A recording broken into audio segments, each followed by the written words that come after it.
So today is David Attenborough's 100th birthday, and here's how I met the man himself and what he was like. So there was this event at the University of Leicester, and luckily for me, my dad, who's a photographer, was actually going to be working at it and managed to bring me along as his assistant. Now, the event started at the Chancellor of the university's house.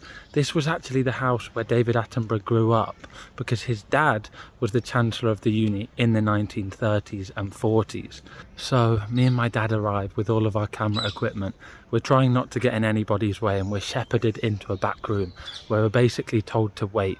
After about half an hour, we hear the front door of the house open, and none other but the man himself, David Attenborough's voice, instantly recognisable, booming around this house, and we're like, ah, that's him. Then a few minutes later, there's a moment where there's a photo opportunity where all the VIPs need to hold this plaque for a new building they're opening. I hand it over to them, have about a 2-second interaction with them, and I'm like, starstruck, I can die happy now.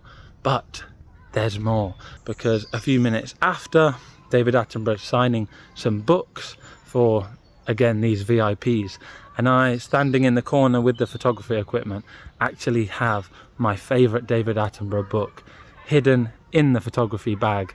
I whip it out and ask, Sir David, could you maybe sign this book for me? I'm a massive fan. And he very happily obliges, and we have a little chat. Again, I'm starstruck, I can die happy. But there's more.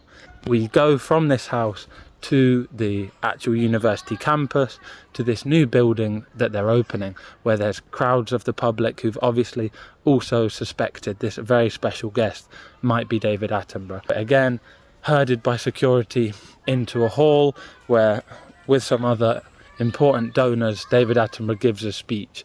And here is where you can really see him turn on the magic, because he goes from being, you know, someone who's in his 80s getting on a bit, to that instant charisma that you've seen on TV. From there we go into a back room where we're having a drinks reception, and I am again trying not to get in anybody's way, and I start talking with this woman who turns out to be David Attenborough's daughter. And what happens but David comes back over again, and I get to speak with him again to tell him a little bit about why he was so influential to me, and yeah, that I want to get over to the rainforest and try and work in conservation, which is what I've ended up doing. So